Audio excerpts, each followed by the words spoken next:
Efendimiz Hazretleri'nin aziz başlarından Mustafa Resulü'ne salavat şerife getirenlerin ahir ve akıbetleri hayrola.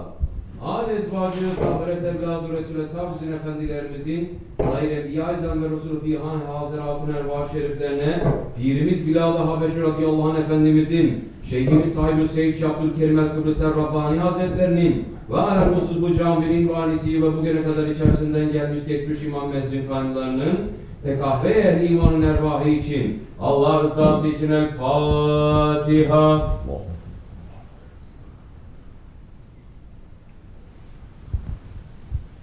Euzubillahimineşşeytanirracim. Bismillahirrahmanirrahim.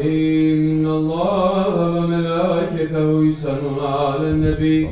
Ya eyyühellezîne âmenû sallu aleyhi ve sellimû teslîmâ. Allahümme salli ala seyyidina Muhammedin ve ali seyyidina Muhammed. Allahu Ekber, Allahu Ekber. Allahu Ekber, Allahu Ekber. Eşhedü en la ilahe illallah. Eşhedü en la ilahe illallah.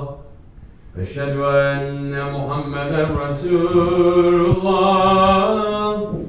Eşhedü enne Muhammeden Resulullah. Hayya ale's-salâh. Hayya ale's-salâh. Hayya alel-felâh. Hayya alel-felâh. Allahu Ekber, Allahu Ekber. La ilahe illallah. Elhamdülillah, elhamdülillah, elhamdülillahi Rabbil alemin. Ve salatu ve selamu ala Resulina Muhammedin ve ala alihi ve sahbihi ecmain. Nahmedullah Teala, nastağfir ve eşhedü en la ilahe illallah vahdehu la şerike lah. Eşhedü enne seyyidina Muhammeden abduhu ve habibuhu ve resuluh. Sallallahu aleyhi ve ala alihi ve ezvacihi ve ashabi tabi khulefâ raşidin mahdin min ba'di. Zemmet ala tahkik, hususan alameti khulefâ Resul ala tahkik. Umarul mu'minin, Hazreti Ebu Bakr, Umar, Osman ve Ali. وعلى بك صحابي التابعين رضوان الله تعالى عليهم أجمعين. يا أيها المؤمنون الحاذرون اتقوا الله تعالى وإن الله مع الذين اتقوا الذين هم محسنون. الحمد لله رب العالمين والصلاة والسلام على أشرف الأنبياء والمرسلين سيدنا مولانا محمد وعلى آله وصحبه أجمعين. بسم الله الرحمن الرحيم. All praises are due to Allah, to whom belongs whatever is in the heavens and whatever is in the earth. And to Him belongs all praise in the hereafter. And He is the wise, aware of all things. He knows all that goes into the earth and all that comes out from it and all that comes down from the sky and all that goes up to it. And He is the most merciful, the forgiving. Sadaqallahu al-Azim. And may all peace and blessings be upon the master of the messengers, the seal of the prophets, the intercessor of the sinners, the friend of the strangers, the mercy to the universes. And may all peace and blessings be upon his noble family and blessed companions, especially upon the four Khulafa Rashidin, Hazreti Abu Bakr Siddiq, Hazreti Umar Farooq, Hazreti Osman al-Ghani, and Hazreti Ali al-Murtaza, and all those who follow them until the last day. Ya ayyuhal mu'minun, O believers, 2/3 of the month of Allah, Rajab Shahrullah, have passed us. What have we planted in these days? The days of Rajab that have passed and have finished, they have gone into our record book. We cannot go back and change them. We cannot live those days again. These breaths that we took will not come back. The opportunities that we missed will not come back. Sayyidina Ali, Karamallahu Wajhah, is saying, 3 things cannot come back. The arrow that flies out from the bow, the word that is spoken in a rush, and the missed opportunity. But mankind is forgetful. The word insan, it is coming from the same word in Arabic as forgetting. Allah subhanahu wa ta'ala is talking about the nature of mankind. In Surah Al-Infitar, saying, Bismillah ar-Rahman ar-Rahim, O mankind, who has made you careless concerning your Lord, the generous, the one who created you, then designed you, then balanced you. In whatever form He willed, He put you together. Sadaqallahu al-Azim. So Allah subhanahu wa ta'ala is telling us, mankind becomes careless about Allah subhanahu wa ta'ala. We become careless and forgetful about Allah and the rights of Allah. And that forgetfulness is a disaster in this world and a disaster in the next. Allah Jalla wa Ala is saying in Surah Al-Hashr, Bismillah ar-Rahman ar-Rahim, do not be like those who forget Allah, so Allah makes them forget themselves. They are the rebellious. And Holy Prophet ﷺ is saying, the difference between someone who remembers his Lord and someone who does not is like the difference between the living and the dead.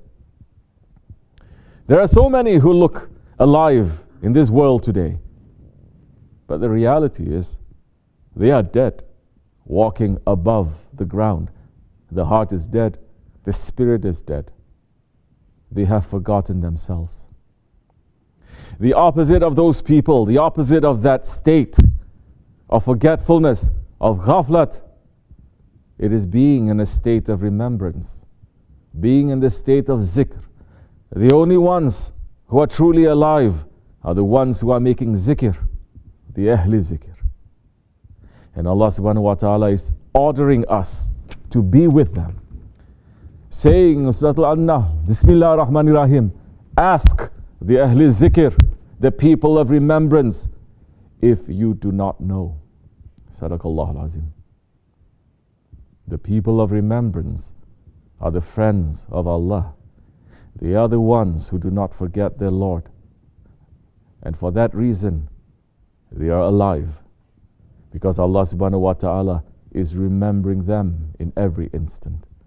Being with them reminds you of Allah, reminds you of the Holy Prophet ﷺ, and reminds you of what your duty is in this life. They are the best of people. Holy Prophet ﷺ said, the best of you are those who, when they are seen, Allah is remembered. We are in need of these best of people. The whole world needs them, because they are the only ones who will guide us back to the Siratul Mustaqim. We need a guide, because if we are left alone in the darkness of this dunya, we will never be able to return to our Lord. Following those guides, it is submitting to them, because they know, we don't know. The one who does not know, he must submit to the one who knows. The guides, the sheikhs, the awliya Allah, they know how to fight the greatest enemy, the ego. Sahibul Saif, Shaykh Abdul Karim al-Kibrisi Rabbani Qadallahu Sir, he is saying, for sure, the man knows that the ego is pulling me to the wrong direction. And what my ego wants, I must do otherwise. And then the man looks, because the man does not know what is coming from the ego and what is coming from his Lord. So he looks to find somebody who is a guide, to show and to say, do this, don't do this, turn this way and don't turn that way, walk that way and don't walk this way. Then you submit your will in that one's hand, and you already left one responsibility, because you are in somebody's hand, and that one is working on you. 21st century people, 21st century so-called Muslims, they hate to hear this. Because 21st century people believe that they are lords, and they are not dependent on anyone. They don't want to submit even to hear the idea that they should submit to someone. Sultan al-Awliya, Shaykh Maulana Muhammad Nazim al-Haqqani, Qadasullah Sir, is saying, Muslims nowadays get an allergy when you speak to them about sheikhs. They start to tremble. Their egos cannot accept it because they have already made their own ego into their idol. They are so foolish and ignorant. They do not look at the life of the Prophet and his companions. If it was enough with a book alone, Allah Almighty could have sent papers down on people telling them how to administer their life. But that is not what Allah Almighty did. He sent His book to His Prophet. And His Prophet taught them on how to practice. All this means that it is not enough to read the Holy Quran. You cannot understand this. But new Muslims are denying all this. They are so ignorant and foolish. Allah Almighty sent the Archangel Jibrail to His praised one, to Sayyidina Muhammad ﷺ. And the angel said to him, Ya Muhammad ﷺ, look at me. I am making wudu. He then stood in front of the Prophet ﷺ and prayed 2 rakats, and the Prophet followed his example. If the Prophet hadn't showed us, how would we have known how to pray? Had the explanations in the Holy Quran or in the Hadith, are they enough? Can anyone claim such a thing? If the companions had to follow someone, how can it be possible that we in our time should leave the Muslims without a trainer to teach them? These new fashioned people are trying to take away the mazhabs, the imams of the tariqat. They say, look at the Quran and find your way. Oh, foolish person. It is as if you have a motorway and you will not tell me, and you will tell me not to go, but to open another way through the mountains. These are the teachings of Islam for 1,400 years. The Sahaba-i-Kiram understood that they must submit themselves to the Holy Prophet ﷺ to learn the way to Allah. The Tabi'in submitted themselves. All awliya and salihin submitted themselves. We have now reached an age where nobody submits. And everybody thinks that they know best. That is the reason for the disaster that we are in today. Tariqat, training, submission, it is for every person at every level. That arrogance, it is the inheritance of shaitan. Because shaitan's rebellion to Allah subhanahu wa ta'ala, in reality, it came from not accepting Adam alayhi salam as his guide. Shaitan had worshipped for thousands of years. He had done work for Allah subhanahu wa ta'ala. He had taught some of the angels even. And when a new creature, Adam alayhi salam, was created, he was very angry that Allah made him to do sajda to Adam alayhi salam. As our Shaykh Sahib al-Sayyid is explaining, saying, Shaitan didn't listen. When Allah gave him order, make sajda to Adam, means now listen to Adam. From now on, listen to him. He didn't listen because he listened to his ego saying, I'm better, so how can I listen to that one? If he would have listened, then the secret that Allah subhanahu wa ta'ala has planted into Adam alayhi salam would complete shaitan's knowledge. But he didn't. Because he didn't listen, he became disobedient. So many people today want to reach directly to Allah. So many want to reach directly to the Holy Prophet. So many want to reach directly to the great awliya who have passed. That is the same arrogance of shaitan appearing inside the people. We must submit and obey the one that Allah has put in front of you. Shaykh Effendi is explaining this protocol of obedience, saying Allah is saying that to us. He is saying, hold on to the rope of Allah and do not separate. The rope of Allah is not a rope coming from the sky that you are going to hold. First, you have to know what the rope of Allah is. If you don't know the rope then how are you going to hold on to that rope? In the army, if a soldier is not learning how to listen and obey the one that has only one stripe, then how is he going to obey the general? How is he going to be able to reach to the general? Even those who are going to become generals in the future time have to be under the training of that one who has only one stripe. He is doing that. That is his job. When they come from the outside with all the wrong characteristics, his job is first to put them in training and to give them some discipline. When they are learning the discipline, then slowly they may reach to their ranks. Otherwise, they are not reaching anywhere. Only illusions and delusions will be happening. And if that one is not able and capable to listen, to learn, and to follow the orders of the one with one stripe or two stripes, then he is not going to know how to act in the presence of the general. With one wrong move that he is going to do in the presence of the general, he may receive a very heavy punishment for that. Every army in the world still has that discipline to go according to this. Otherwise, no army can stand. Yes, the spirits, they are like an army. The spirits are like conscripted soldiers, the Holy Prophet ﷺ says.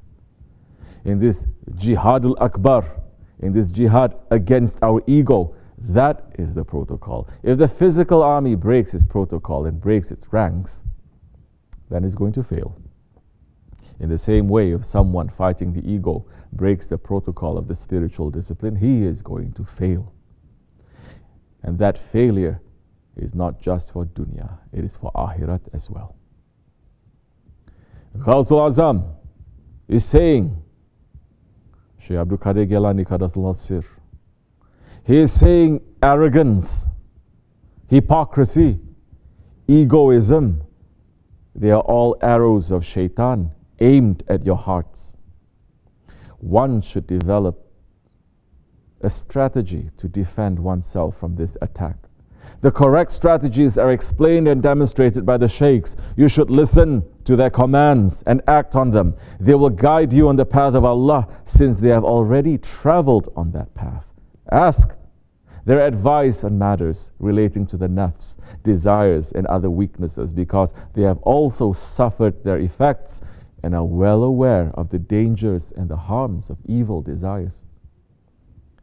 They have battled these over a long period of time, and they can confront, they can control, and they can defeat them. So spiritual discipline is not something that is just free and it is in the air. No. Spiritual discipline, learning to submit, it is the highest work. The Sufism of today that says everything is about love, leave the law, leave the commands, just love, it has nothing to do with the real tasawwuf of the friends of Allah. The tasawwuf of the friends of Allah, it is to bring people to the level of complete finishing because of that love. There is ashq. And to be in that level of finishing themselves, they say, Sami'na wa ta'na. We hear and we obey. Just like the Sahaba Kiram. Shaykh Maulana is saying, you will be trained. Your life should be based on organization and order. You cannot do whatever you want. The ones who do that are in the jungle. It is said, be like a soldier. Why? Military service breaks the dryness of the ego. It is training. What does it teach? As you command, my captain. What nice manners. That is manners. That is real adab. And the one who is seeking, he must have that adab with his guide.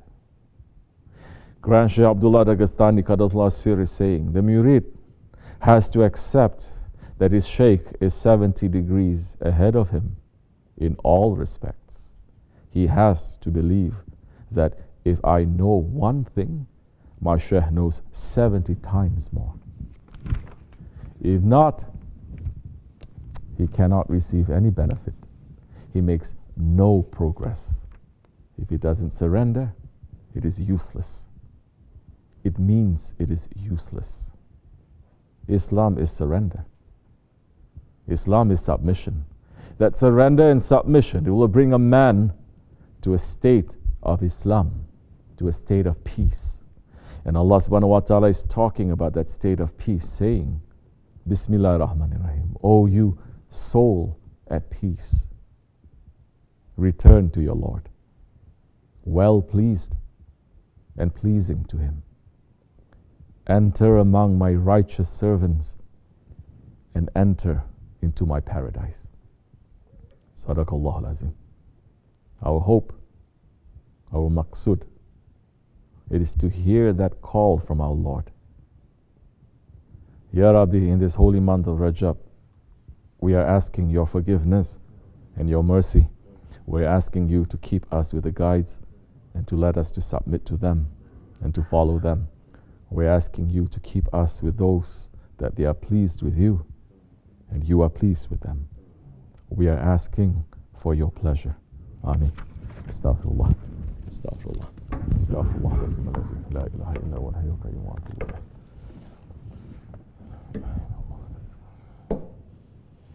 لا إله إلا الله وحده لا شريك له له الملك وله الحمد شيء قدير لا إله إلا الله وحده لا شريك له له الملك وله الحمد شيء قدير لا إله إلا الله وحده لا شريك له له الملك وله الحمد شيء قدير لا إله إلا أنت سبحانك كنت من الظالمين لا إله إلا أنت سبحانك كنت من الظالمين لا إله إلا أنت سبحانك كنت من الظالمين سبحان قدوس ربنا رب الملائكة والروح سبحان قدوس ربنا رب الملائكة والروح سبحان قدوس ربنا رب الملائكة والروح إن دين عند الله الإسلام آمين. قام الصلاة. الله أكبر الله أكبر الله أكبر الله أكبر أشهد أن لا إله إلا الله أشهد أن لا إله إلا الله أشهد أن محمدا رسول الله أشهد أن محمدا رسول الله حي على الصلاة حي على الصلاة